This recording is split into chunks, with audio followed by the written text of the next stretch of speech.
Hey guys, how you going? Hope you're all doing very well. This afternoon I'm going to be doing another movie review for you all, so hopefully you find this one interesting. This movie is a horror film from the UK, English language, released in the year 2026, directed by Nia DaCosta, and this film is called 28 Years Later, The Bone Temple. So 28 Years Later, The Bone Temple takes place not long after 28 years later. We have Spike, the young boy, who has left the confines of safety on this little island that he'd been living, and now he's on his own. So he has a terrifying new reality when he comes up to a gang called the Jimmy Gang. So he becomes part of them, and now this is where he's starting to lose his humanity because the Jimmy Gang are doing awful things. But if he wants to survive, he's going to have to learn to toe the line.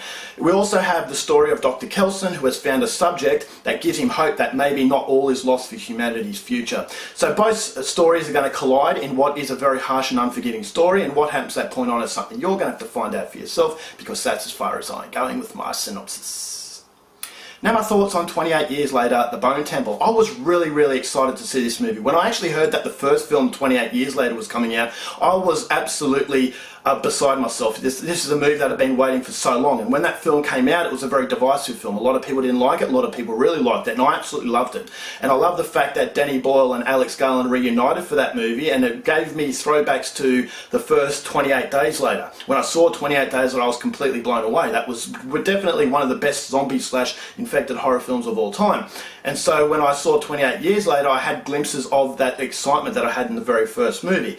So coming into 28 weeks later, The Bone Temple, I was very excited, but I had a little bit of skepticism because of the fact that 28 weeks later, although that movie was very serviceable to 28 Days Later, it lost the punch that the first film had. And so I was worried maybe this is a movie that was going to lose the punch that the first film had, 28 years later. So Danny Boyle and Alex Garland were part of that first film, but they weren't part of this movie. Alex Garland was the writer, which is something that gave me hope, but Danny Boyle was missing. So Nia DaCosta, I'd never really heard of Nia DaCosta. I know that she's directed some mainstream movies, but for me this was a first time effort, and I was wondering whether or not it was going to keep the mood that the first film had, or was it going to go down a 28 weeks later route where it was going to be a lot more fun than it was soul searching. And so that was my skepticism coming into the film, but I couldn't help but feel really excited at what this movie would produce. And at the end of the day, when I finally saw this in cinema, I will say that I was absolutely happy with what I got. Now a lot of people are saying that The Bone Temple is better than 28 Years Later, each to their own, but I believe that 28 Years Later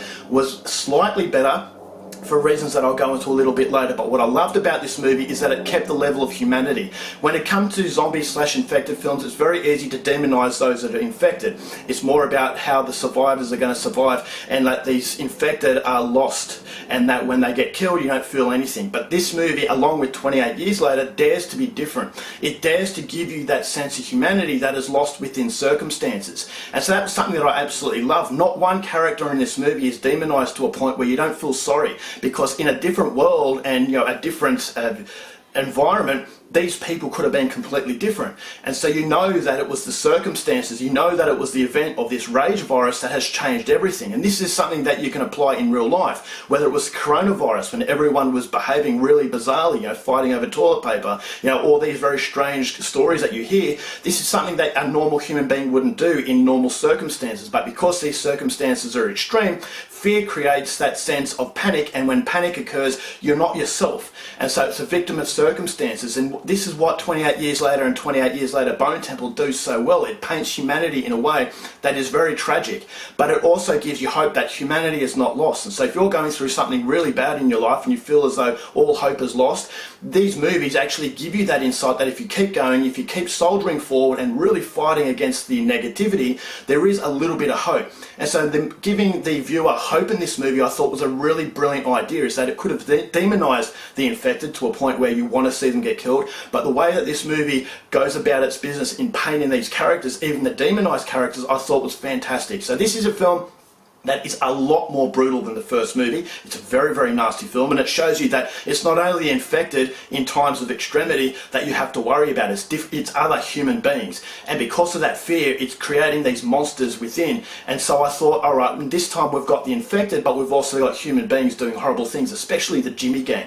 The Jimmy Gang I thought were terrifying. I thought Jack O'Connell's performance as Jimmy Crystal was absolutely phenomenal. He's an unforgettable villain. You have his henchman that I thought thought were equally as disturbing, but it was Spike's story of innocence being corrupted by evil that I thought was fascinating. I never felt as though Spike was completely on board with this. I never felt as though Jimmy Crystal's gang were on board with this, but they had to do it because it was a matter of survival. It was a matter of circumstance. And so again, that's what paints the tragedy, and this is what paints villains in a way that are very three-dimensional. They're just not cardboard cutouts. It's not black and white. There's a lot of grey in this film, and the grey really creates that vulnerability, and that's something that I loved. So you also have Dr. Kelson, now played by Ralph Fiennes, who was absolutely phenomenal, just like he was in 28 Years Later. But when Ralph Fiennes, he finds this subject matter that he's going to conduct these tests on, and the friendship between those two was absolutely heartwarming. It was really, really beautiful. And so I absolutely love that. Is that, as I said, having these demonised situations and demonised characters and painting them the way that gives it a little bit of humanity, and that humanity creates hope, and the hope creates a lot of beauty. So in a world that is corrupted by absolute evil, it's corrupted by absolute barbarity, that warmth is there, and so you feel as though there is a strong level of hope. And that was something that I absolutely adored. That relationship between Dr. Kelson and his subject matter I thought was fascinating, beautiful, and at the same time extremely memorable. And so both of these stories play at the same time, and so on one hand you got a level of evil and destruction, on the other hand you have that level of hope, passion and love, and that was something that I absolutely loved. So the overall cinematography I thought was excellent, really pays a strong homage to the first film, and also the very first 28 Days Later. Has a very hard and gritty life. You know that this world has been besieged by something horrible, and you know that it's a very depressing atmosphere. So these characters have lost hope, but then as the situation starts to go on, you get a glimpse of that light. And as I said, that light gives you hope, and the light also gives these characters hope. So the script, absolutely phenomenal by Alex Garland. The horror set pieces were phenomenal. It's a very gory film. It's a very brutal film. It's a movie that's not cathartic in its violence. It's a movie that's going to really hit you hard, and it's going to make you feel as though you're very, very uncomfortable. And discomfort is definitely something that violence is. Violence is not something that you should marvel at. It's not something that you should feel as though it's therapeutic. It's something that you feel as though it should be devastating. And the devastation and the violence in this movie really shapes that world, and it shapes it in a way that I thought again was very, very memorable. You've got the soundtrack that I thought was phenomenal. I love the soundtrack. There's Iron Maiden in this movie.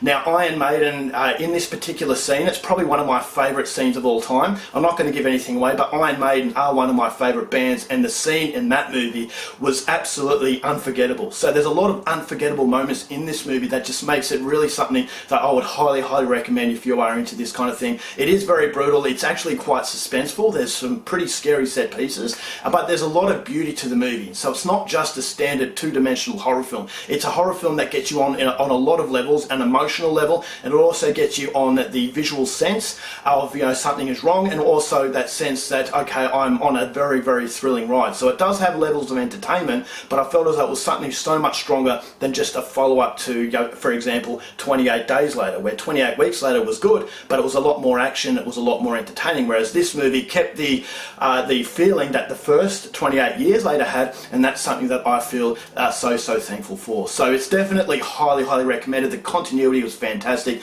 but as I said, it's just that humanity thrown into the movie. Even Jimmy Crystal's character by Jack O'Connell, there is something that happens right at the end of the film that made me feel really sorry for him, and this is a very evil individual, but again it just shapes that character because of the circumstances. And so it's the event that took place, it's the rage virus, it's the circumstances that have befallen the UK that makes it scary. That's the true villain. It's not the particular characters, because they're only reacting in a way that they know best, and they're panicking, they've lost all hope, and this is something that can shape human beings in good ways and also really, really bad ways. So there's interactions between these characters that I thought was fascinating, and there was no real boring aspect to this movie, which again is what I love. But the reason why I preferred the first movie a little bit better than this movie, it's only a very minuscule problem, is that this movie has two stories, and so you feel as though the first movie had a very continuous line and then it branched out into a few sub-stories, whereas this movie, it starts off as two different stories and it slowly intertwines and then goes forward.